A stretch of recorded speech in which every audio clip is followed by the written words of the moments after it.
Hello and welcome back to the channel. This is Abhinav और आज की इस वीडियो में हम लोग बात करने वाले हैं कोड फोर्सेस राउंड 730 के डिवीज़न 2 के प्रॉब्लम नंबर सी के बारे में, नीड फॉर पिंक स्लिप्स। तो सबसे पहले इस प्रॉब्लम को हम लोग बिल्कुल शुद्ध हिंदी में जान लेते हैं कि क्या हो रहा है इस प्रॉब्लम में। तो है क्या कि एक गेम खेला जा रहा है एक तरीके से, जिसमें आपको एक स्लिप चूज़ करनी होगी। ठीक है, तो जो यहाँ पर कोई एक बंदा होगा जिसको जो स्लिप चूज़ कर रहा होगा, आप ही के लिए बोला गया है कि एक स्लिप आपको चूज़ करनी है। और अभी आपको स्टार्टिंग में 3 स्लिप्स दे रखे हैं जो कि हिडन है, आपको पता नहीं है कि कौन सी स्लिप में क्या है। 3 तरीके की स्लिप है, एक को कैश स्लिप, एक को इम्पाउंड स्लिप, एक को पिंक स्लिप बोला गया है। हम लोग क्या करेंगे, एक को सी, एक को एम और एक को पी मान के चलेंगे अपनी प्रॉब्लम में। फाइन। इसमें एक वोलेटिलिटी वेक्टर दिया गया, वोलेटिलिटी वेक्टर दिया गया है वी। तो उस पर क्या है वो हमें दिया गया है। और फिर हम लोग देखते हैं कि you can play any number of level. आप कितनी बार भी एक स्लिप को चूज़ कर सकते हैं, मतलब आप कितनी बार भी उस गेम को खेल सकते हैं। जब तक आपकी पिंक स्लिप नहीं आती तब तक आप जीतते नहीं हैं। अगर आपकी पिंक स्लिप आ गई, मतलब पी वाली स्लिप आ गई, मतलब आप जीत गए। और हर स्लिप के आने की एक प्रोबेबिलिटी दे रखी है। ठीक है, तो आपको क्या है, आपको ये बताना है कि जो जैसे ही पिंक स्लिप आती है, देखिए यहाँ पे लिखा हुआ है if the item was a pink slip, तो फिर क्वेस्ट ओवर हो जाएगा, आप आगे और नहीं खेल सकते हैं। एक चीज़ और है, अगर कोई और स्लिप आती तो क्या होगा। ठीक है, तो अगर कोई और स्लिप आती है और उसकी जो प्रोबेबिलिटी होती है वो हमारे वोटेलिटी फैक्टर से कम या इक्वल होती है, तो हम लोग उस स्लिप की जो प्रोबेबिलिटी उसको 0 कर देंगे और जो उसकी प्रोबेबिलिटी निकल के आएगी उसको हम लोग बाकी स्लिप्स में डिस्ट्रीब्यूट कर देंगे। बात समझने, मतलब अब वो स्लिप की अगर उस स्लिप की वैल्यू, उस स्लिप की प्रोबेबिलिटी v से कम है या इक्वल है, अब वो स्लिप दोबारा नहीं आ सकती, वो स्लिप इनवैलिड हो गई। समझ में आ रहा है, मतलब उसकी प्रोबेबिलिटी 0 हो गई। और उसकी जो प्रोबेबिलिटी बाकी सारी स्लिप्स, मान लो 3 स्लिप थी, 3 थी यहाँ पे, 3 स्टार्टिंग में थी सी एम पी। मान लो जो सी का जो ए था प्रोबेबिलिटी थी वो v से कम थी, तुमने सी को चूज कर लिया। अब सी की प्रोबेबिलिटी उसकी 0 हो गई, वो स्लिप इनवैलिड हो गई। मान लो उसकी प्रोबेबिलिटी थी 0.5 और बाकी दोनों की प्रोबेबिलिटी थी 0.25। ठीक है, तो जो सी की प्रोबेबिलिटी 0.5 थी उसको हम लोग क्या करेंगे, अब उसको हम लोग डिस्ट्रीब्यूट करेंगे बाकी दोनों में इक्वल। तो अगर उसकी 0.5 थी तो उसको हमने 0.25 दे दिया एम को, 0.25 दे दिया पी को। इस तरीके से हमने उसको डिस्ट्रीब्यूट कर दिया। मान लेते हैं उसकी प्रोबेबिलिटी वैल्यू वी से ज़्यादा, तो क्या होगा, उसकी जो प्रोबेबिलिटी वैल्यू अगर वी से ज़्यादा है तो उसकी प्रोबेबिलिटी में वी रिड्यूस कर दिया जाएगा। मतलब उसकी पहले प्रोबेबिलिटी ए थी तो अब उसकी प्रोबेबिलिटी ए माइनस वी हो जाएगी। बात समझ में आई। और जो रिड्यूस की गई है प्रोबेबिलिटी, वी रिड्यूस किया हम लोगों ने, वो जैसे पहले हम लोग डिस्ट्रीब्यूट कर रहे थे वैसे उसी तरह वी फिर से डिस्ट्रीब्यूट हो जाएगी बाकी बचे हुए आइटम्स में। बात समझ में आई, इतना समझ में आ गया। तो अब बस इतना बचता है, लॉजिक इसमें इतना ही, इसमें और कोई बड़ा लॉजिक नहीं है। बस लॉजिक आपका दिमाग यहाँ लगना है कि आपको इसे इम्प्लीमेंट कैसे करना है। हम लोग आखिर में C++ का कोड भी देखेंगे कि हमने इसको कैसे इम्प्लीमेंट किया है यहाँ पर। ठीक है, बात समझ में आई। अगला देखते हैं। ठीक है, अभी नोट पैड पे समझेंगे इस चीज़ को और अच्छे से। ठीक, अब इसको अगले देखते हैं। इन्होंने कुछ एग्जाम्पल यहाँ पर दे रखे हैं। मान लो इन्होंने सी एम पी की वैल्यू दे रखी है सब, और इन्होंने बोला कि हमने जो है सी वाली कैश वाली को हम लोगों ने यहाँ पर ड्रॉ किया।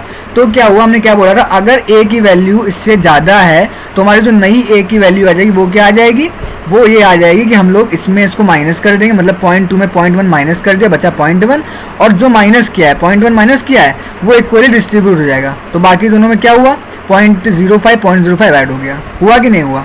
अब देखो, अगर इसकी वैल्यू v से कम है, देखो यहाँ पे v से कम है वैल्यू सेकंड केस में, तो वो वाली स्लिप को इनवैलिड हो गई, और जो उसकी वैल्यू थी 0.1 वो तो बाकी दोनों में डिस्ट्रीब्यूट कर दी गई है। फाइन, बात समझ में आई।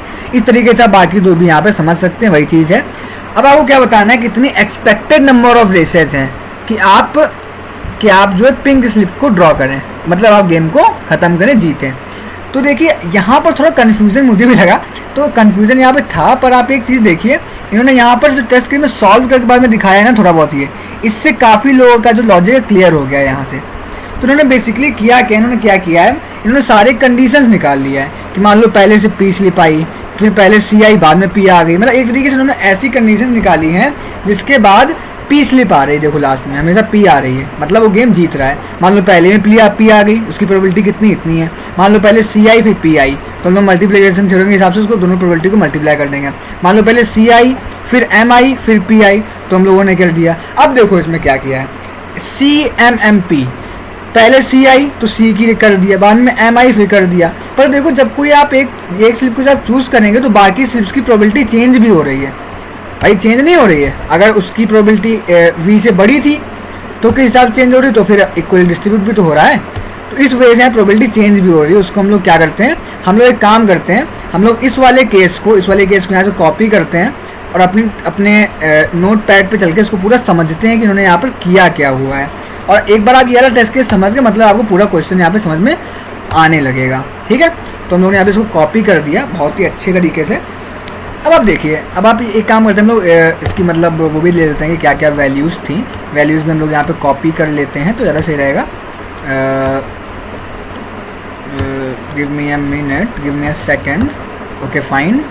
तो ये रही वैल्यूज़, तो ये वैल्यू थी P इज़ इक्वल टू ये था, उसके बाद M इज़ इक्वल टू ये था, P कहाँ था, पहले तो C था, C इज़ इक्वल टू ये था, M इज़ इक्वल टू ये था और P इज़ इक्वल टू ये है और V इज़ इक्वल टू हमारे पास ये दिया गया। ठीक है, इतना दिया गया था।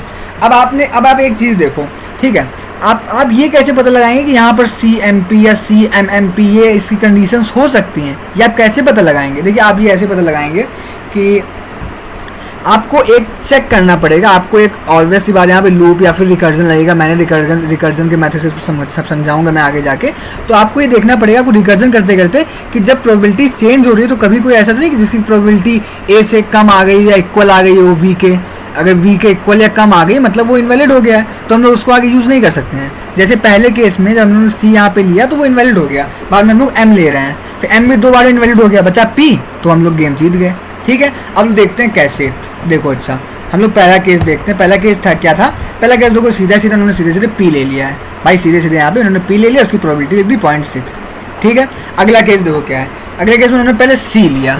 अब जब वो पहले अगले में लोगों ने पहले यहाँ पे C लिया है फिर P लिया है, तो जब वो लोग वो C लेंगे तो क्या होगा, यहाँ पर C जो है वो V के इक्वल है, इसका मतलब क्या है, C इनवैलिड हो जाएगा और जो C की जो प्रोबेबिलिटी वो बाकी दो में डिस्ट्रीब्यूट हो जाएगी। तो C की प्रोबेबिलिटी क्या थी 0.2, तो सबसे पहले देखो C की प्रोबेबिलिटी 0.2, मैंने यहाँ पे देखो 0.2 लिख दिया है, 0.2 लिख दिया है। ठीक है, ये वाला केस देखिए आप। अब देखिए आप, अब 0.2 जो है बाकी दोनों में डिस्ट्रीब्यूट भी हुआ है, P में और M में। तो P क्या हो गया, 0.1 इसके पास आया, 0.1 इसके पास आया, तो P हो गया 0.7, M हो गया 0.3। तो जो C इंटू P किया गया है वो 0.2 इंटू 0.6 नहीं किया गया, ऊपर पहले देखें वो 0.2 इंटू 0.7 किया गया, क्योंकि वहाँ इंक्रीमेंट भी तो हुआ है एक का। बात समझ में आई? ठीक है, अब आते हैं CMP। ये वाला केस बहुत अच्छे से समझिएगा। C की वैल्यू 0.2 थी, ठीक है, सीधे 0.2 लिख दिया यहाँ पर हम लोगों ने मल्टीप्लिकेशन में। अब देखा M, अब देखो जब हम लोगों ने यहाँ पे C की वैल्यू 0.2 थी और देखा ये V के इक्वल है, मतलब C तो इनवैलिड हो गया और जो उसकी प्रोबेबिलिटी तो बाकी दोनों में इक्वली डिस्ट्रीब्यूट हो जाएगी। तो M क्या हो गया, इस केस पे देखते हैं हम लोग, इस केस पे आगे आते हैं, इस केस पे आगे आते हैं। इस वाले केस के लिए हम लोग देख रहे हैं कि प्रोबेबिलिटी ये थी, तो जो पहले के ये हम किस वाले केस में आ गए, हम इस केस की बात कर रहे थे, सॉरी। तो पहले केस में C जब वो हो गया, जब C इनवैलिड हो गया, तो उसकी जो प्रोबेबिलिटी थी वो डिस्ट्रीब्यूट हो गई है, उसकी प्रोबेबिलिटी डिस्ट्रीब्यूट हो गई है। तो जब उसकी प्रोबेबिलिटी डिस्ट्रीब्यूट हुई, जो 0.2 थी तो 0.1 इसको मिला, 0.1 इसको मिला, तो M इज इक्वल टू 0.3 हो गया and P is equal to 0.7 हो गया। ठीक है, बात समझ में आ गई। अब हम लोगों ने क्या किया है, अब हम लोगों ने M लिया है, M क्या था, M 0.3 था। देखो यहाँ पे 0.3 का मल्टीप्लाई करा गया, फिर से यहाँ मल्टीप्लाई का साइन लगा देते हैं हम, ज़्यादा सही रहेगा, सही लगेगा दिखने में। ठीक है, तो यहाँ 0.2, पहले C की क्या थी 0.2 वो कर दिया, और M की क्या हो गई, C को उठाने के बाद 0.3 हो गया, तो हम लोगों ने M को 0.3 कर दिया। अब देखो M क्या था, M था V से बड़ा, M V से बड़ा है 0.3, तो अब क्या करेंगे हम लोग, अब M की क्या हो जाएगी, अब M की वैल्यू हो जाएगी 0.1, क्योंकि हमने कहा था अगर कोई बड़ा होगा V से तो उसकी वैल्यू क्या हो जाएगी M माइनस V, मतलब बचेगी 0.1, और जो माइनस किया है वो डिस्ट्रीब्यूट हो जाएगा बाकी वाले में। तो हम लोगों ने क्या माइनस किया था, हम लोगों ने 0.2 माइनस किया था, तभी तो 0.1 बची, तो 0.2 P में ऐड हो जाएगी, तो अब P क्या हो गई, P हो गई 0.9, तो यहाँ पे 0.9 का मल्टीप्लाई किया गया और ये आंसर आ गया है। इसी तरह से आप लोग बाकी देख सकते हैं। अच्छा चलो हम एक केस और समझा देते हैं, आप लोगों को और अच्छे समझ में आएगा ये वाला केस। ठीक है। ये वाला केस हम एक बार और समझाए थे आपको, ताकि आपको एक बार और से समझ में आए। जो ये m वाले केस है ये आप लोग एक बार खुद देखिएगा, ठीक है। तो ये देखिए आप कि यहाँ पे पहले क्या था, उन्होंने c लिया, तो देखो c की प्रोबेबिलिटी v के इक्वल, तो मतलब c इनवैलिड हो जाएगा, c इनवैलिड हो जाएगा। हम लोगों ने c का मल्टीप्लाई यहाँ कर लिया, c की प्रोबेबिलिटी क्या थी 0.2, उसका मल्टीप्लाई कर लिया। अगले हम लोग क्या करना था, v की प्रोबेबिलिटी मल्टीप्लाई करना था, इनवैलिड, फाइन। तो जब c इनवैलिड हुआ तो हमने क्या कहा था, m क्या हुआ, अगर c इनवैलिड हुआ तो c की 0.2 थी वो 0.1 डिस्ट्रीब्यूट हो गई, तो m हो गया 0.3 एंड p हो गया 0.7, ठीक है। अब अगले में क्या इन्होंने m का लिया है, अब इन्होंने m देखा तो m की 0.3 थी और v क्या था 0.2 था, तो देखा यार ये तो m जो है v से बड़ा है, तो उन्होंने क्या किया, m को m is equal m minus v कर दिया, मतलब 0.3 माइनस 0.2 कर दिया, बचा m 0.1। और p क्या बचा, जो हम लोगों ने यहाँ माइनस किया था, तो बाकी में इक्वल डिस्ट्रीब्यूट करना था, तो बाकी एक ही कार्ड बचाई है p, तो यहाँ 0.2 माइनस किया था, तो p में 0.2 हम लोगों ने प्लस कर दिया, ये लीजिए भाई, तो p हो गया 0.9। तो हम लोगों ने क्या किया था, c हो गया m हो गया, तो पहले c की 0.2 मल्टीप्लाई कर दिया, फिर m की क्या हुई 0.3 मल्टीप्लाई कर दिया, ठीक है। और अब हम लोग क्या मल्टीप्लाई करें, फिर से हम लोग एक बार m की क्या प्रोबेबिलिटी, फिर से हम लोग एक बार m को कार्ड को चूज कर रहे हैं, तो m की क्या प्रोबेबिलिटी 0.2, 0.1 बची, m की प्रोबेबिलिटी 0.1 बची ना इसके बाद, तो देखो 0.1 का फिर से मल्टीप्लाई कर दिया है। अब आप एक चीज़ देखिए कि इसकी जो m की प्रोबेबिलिटी है, m की जो प्रोबेबिलिटी वो v से कम है, v से कम है, तो अब क्या होगा, अब m इनवैलिड हो जाएगा, और जो उसकी प्रोबेबिलिटी थी बाकी में डिस्ट्रीब्यूट हो जाएगी, बाकी एक ही कार्ड बचा है, तो उसकी प्रोबेबिलिटी 0.1 थी, तो p की क्या हो जाएगी 0.9 प्लस 0.1 मीन्स 1, तो p की प्रोबेबिलिटी हो जाएगी 1.0, और इसीलिए यहाँ पे देखो लास्ट में 1.0 का मल्टीप्लाई किया गया है, और आंसर ये आ चुका है, ठीक है। बात समझ में आई, ठीक है, बात समझ में आई ना। तो ये इस तरीके से यहाँ पर आपको पूरा समझाया, आई होप आपको ये चीज़ समझ में आ गई होगी, मैंने बहुत ज़्यादा कोशिश की आपको ये चीज़ समझाने की। अब हम लोग फिर से क्वेश्चन पे आ जाते हैं, ठीक है, कि क्वेश्चन भाई हमारा कहना क्या चाह रहा है, ये देखते हैं एक बार हम लोग।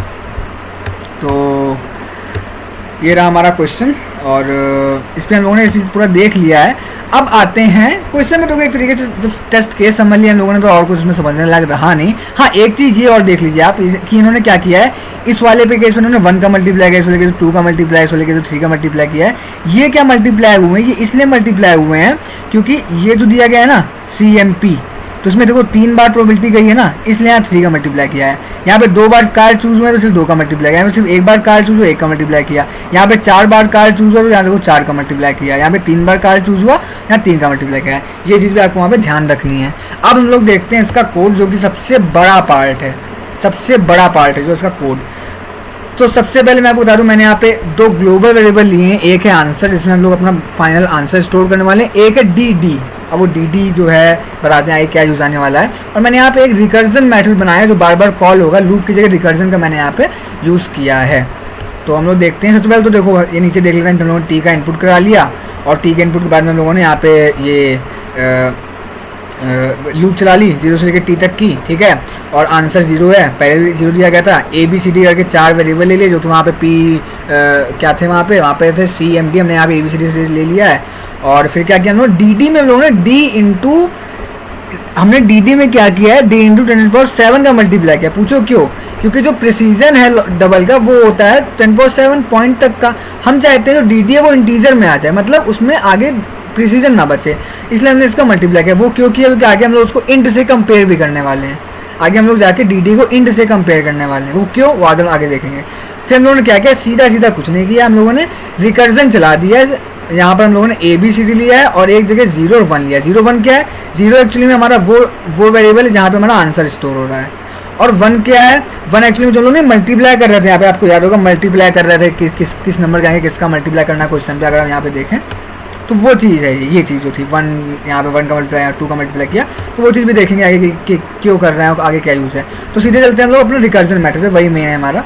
तो रिकर्जन पे आते हैं हम लोग। ये रहा हमारा रिकर्जन मेथड।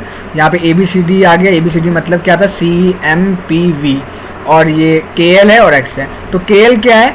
KL बेसिकली इसमें हम लोग इंक्रीमेंट कर रहे हैं कि हम लोगों ने कितनी बार ऑपरेशन किया है। हमारा ऑपरेशन हम लोगों ने कितनी बार किया है। ऑपरेशन मतलब हम लोगों ने कितनी बार कार्ड चूज़ किया है, वो हम लोग KL में कर रहे हैं।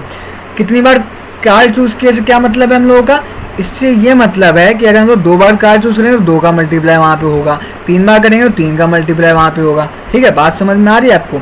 ठीक है, अब देखते हैं। अब एक चीज़ देखो, अगर a 0 से बड़ा है, मतलब a की प्रोबेबिलिटी, मतलब पहले वाले कार्ड की प्रोबेबिलिटी 0 से बड़ी है, पहले वाला 0 से बड़ी है मतलब 0 नहीं होनी चाहिए उसकी प्रोबेबिलिटी, मतलब वो वैलिड होना चाहिए। अगर वो वैलिड है, और एक चीज़ और भी है, अगर वो dd से कम है, ये हम लोगों ने इंट में देखो यहाँ कंपेयर किया है, इंट में कंपेयर हम लोगों ने a के साथ भी 10⁻7 का मल्टीप्लाई किया है। ठीक है, इंट में इसलिए कंपेयर किया, इंट ज़्यादा प्रिसाइज होता है। अगर इसकी प्रोबेबिलिटी जो ज़्यादा, मतलब ये वैलिड कार्ड है और जो इसकी वैल्यू है वो d से कम है, मतलब v से कम है। हमने एक्सप्लेन किया था ना अभी आपको, अगर वैल्यू v से कम होती तो क्या होता है, वो कार्ड इनवैलिड हो जाता है और उसकी प्रोबेबिलिटी इक्वली दोनों में डिस्ट्रीब्यूट हो जाती हैं। तो क्या हुआ, उसकी वो जो था, अगर उसकी कम है तो वो कार्ड इनवैलिड हो गया, मतलब a1 0 हो गया।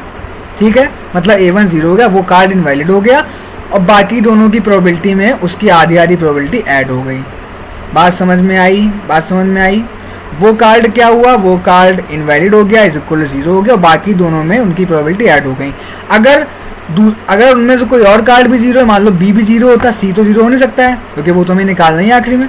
अगर b भी 0 होता तो पूरी प्रोबेबिलिटी c कार्ड में ऐड हो जाती, पर अगर b 0 नहीं है तो इक्वली दोनों में डिस्ट्रीब्यूट हो जाएगी।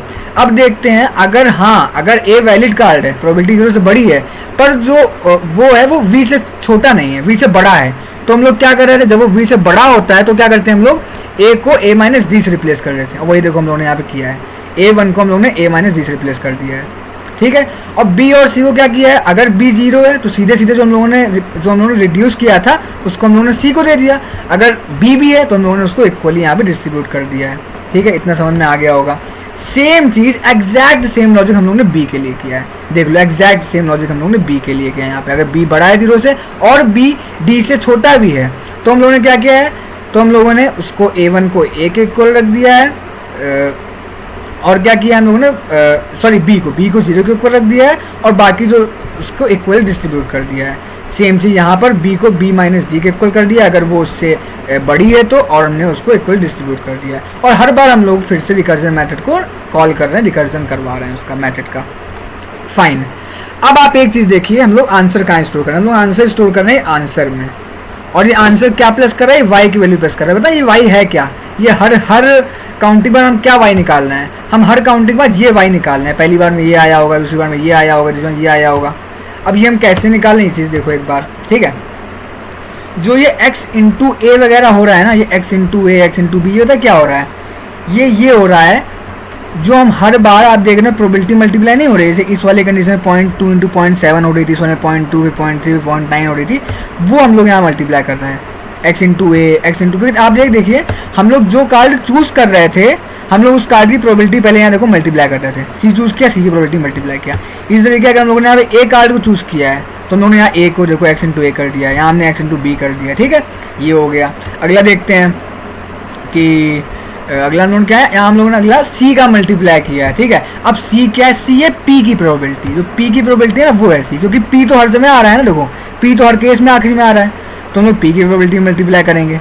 ठीक है, और हम लोग क्या मल्टीप्लाई, और हम लोग KL+1 मल्टीप्लाई करेंगे। बताइए KL+1 क्या है, ये KL+1 ये है कि हम लोगों ने यहाँ पे कितने बार कार्ड लिए हैं। इस केस पे 1 है KL+1, इस केस पे 2 है, इस केस पे 3 है, ये हम लोग यहाँ पर मल्टीप्लाई कर रहे हैं। आपको एक कोड का मैं लिंक दे दूंगा, आप एक बार और बहुत ही अच्छे से अपना देख के इस कोड को जो है एनालाइज कर लीजिएगा, इसको देख लीजिएगा, पढ़ लीजिएगा, समझ लीजिएगा, और फिर आप इसको देखिएगा कि आपको कैसे इसे समझ। और कोई डाउट हो तो यार टेलीग्राम चैनल पे आ सकते हो, इंस्टाग्राम पे आ सकते हो, मुझसे पूछ सकते हो।